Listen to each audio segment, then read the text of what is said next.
evacuated because of the Palisades fire, and I did not bring any of my nice clothes, and so I had to go out shopping, and this was kind of all I could find last minute. Thank you. Thank you.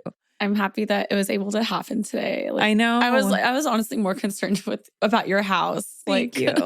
Thank you. Yeah, it was a little ironic because we had actually canceled our first podcast episode that we had just scheduled, I don't know, in early December, right? It was like the end of, we scheduled at the beginning of December. And it was supposed to be like, I think like 27th or something. So not even like 3 weeks ago. It was December 10th, actually. I think it was literally the exact date. And I evacuated from the Franklin fire on that date. So I had to cancel that because of the fire.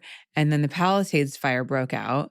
And I was just like, I'm not canceling this podcast. Yeah, you're like, you again, like, get out of here. This can't be happening. And then the Palisades fire actually ended up being far worse than the Franklin fire. And obviously, like, our hearts go out to everybody who lost their home. It's been like an incredibly devastating time for Los Angeles. I almost lost my home. It came really close. A day and a half ago, the firefighters, CAL FIRE, I cannot thank you guys enough. You guys saved our home. It came in with like 50 yards. Oh my goodness. That's terrifying. It's like, I'll show you some footage later. It was insane, but they parked themselves at our house. Wow. Because we live on a ranch, and we actually ended up being kind of the perfect station for the firefighters to protect our entire neighborhood and to fight the fire as it came down the mountain, because we had a generator, so we had power, and we were like kind of this one piece of flat land in this mountainous terrain. So we had like 12 firefighters, 3 trucks, like 3 dozers, like the entire like— That's insane. Yeah, force like stationed at our place. So we were sort of lucky in that respect. And so they obviously like, fought the fire from our house and saved it. And we're like so incredibly grateful.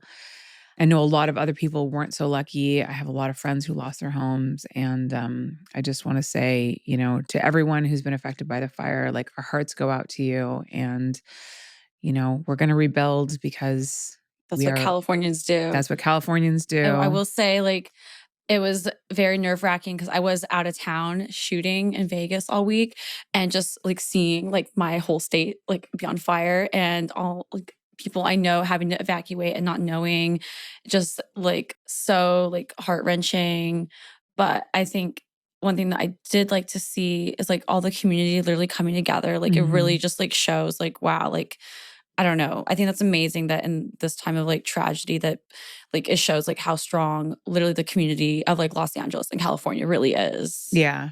It's these times of like these horrible disasters where you see the humanity in people come out, and it's, these times of tragedy where it's like this duality, right? Yeah. Obviously these terrible things happen, but you see the way that people really band together and come together, and that's reminds you that like there's a lot of good in people and good people out in the world, Yeah, I think it's a little tiny little silver lining. Yeah.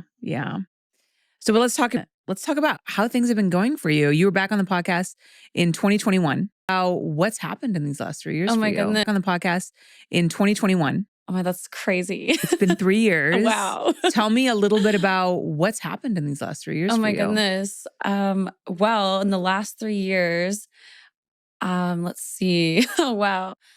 Well, I ended up leaving my agency that no longer exists. I think everyone left that because the agency fucking got canceled. Well, I left them before they even